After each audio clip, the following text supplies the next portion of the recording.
they focus on the weekends because they know it's the most crucial. We've harped on about this so much. There is less structure on the weekends for probably 99% of people, right? 99% of people during the week, there's structure. Whether if you're working from home or really if you're working, in an office or in a factory or wherever you are, you wake up in the morning at a certain time, you get ready or you go to the gym, you get ready, you go to work, you eat at a certain time, you have a break at a certain time, you come home at a certain time. There is very little flexibility in the hours around your work shift. Okay. So there is a high amount of structure, which allows you to create routine and rituals around that. There is less downtime during the weekdays. Then we come on the weekends, there's less structure, there's more flexibility, and with flexibility creates more decisions. And then when we have the ability, when we're trying to change our habits and we're trying to make more decisions, there's a higher amount of a higher ability for us to make poor decisions. And also there's a higher amount of procrastination and boredom. And when we are bored, we eat. When we're sitting on the couch, we eat. When we're doing social engagements, we eat. When we're stressed, we eat. So when we look at it, because there is more time for boredom, there is more time for social engagements, there is less structure as far as the time we eat as well. So you might push back, or when we're going out for breakfast or we're going out for lunch, or lunch gets pushed back a couple of hours. You're in the house walking, the environmental factors play in. There's always a fridge. You're walking past the fridge like 28 times a day, or the cupboard. So when we look at it, they understand the weekends matter most because they are structured during the week. And if they can create a great structure on the weekends, they're not taking 2 steps forwards Monday to Friday and 1 step backwards, or even 2 steps backwards Friday to Monday. They know that I'm going forward Monday to Friday and I'm holding the line from Friday to Monday. And they know if they do that, they wake up on Monday, they're the same weight as they were on Friday, if not even lighter if they can, but they hammer it the next Monday to Friday because they're not behind the 8 ball. They're not behind the game and trying to play catch up anymore. So it's a constant offensive attitude, not offensive, but offense. When we're not playing defense, piss people off. We're not trying to piss people off. Exactly. Fuck you.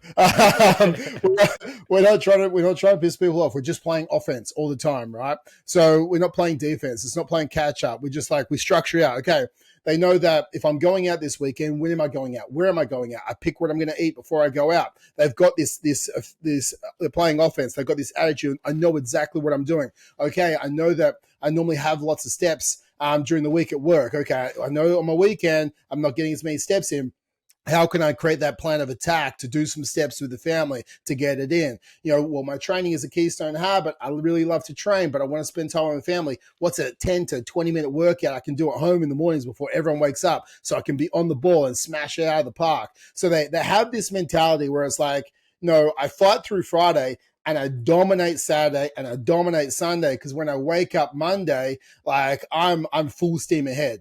I'm not like lethargic. I'm not playing catch up. I'm not hungover. It doesn't take me Monday, Tuesday, Wednesday to get my head back in the game. They wake up Monday fresh and ready to dominate the week. And I think that is like a huge factor. Like, again, one of the biggest factors. If you don't screw up your weekends, because when we look at that calorie deficit, if we're staying in a deficit Monday through Friday and then we go into a surplus, Friday through Monday, Friday, Saturday, Sunday, we start eating more calories, we're drinking more beers and all the rest of it, and we're squashing that weekly deficit, so we end the week at a bit more of a plateau or of a minimum fat loss. And it's like, no, they stay in that deficit on the weekends, and that means they mentally super motivated.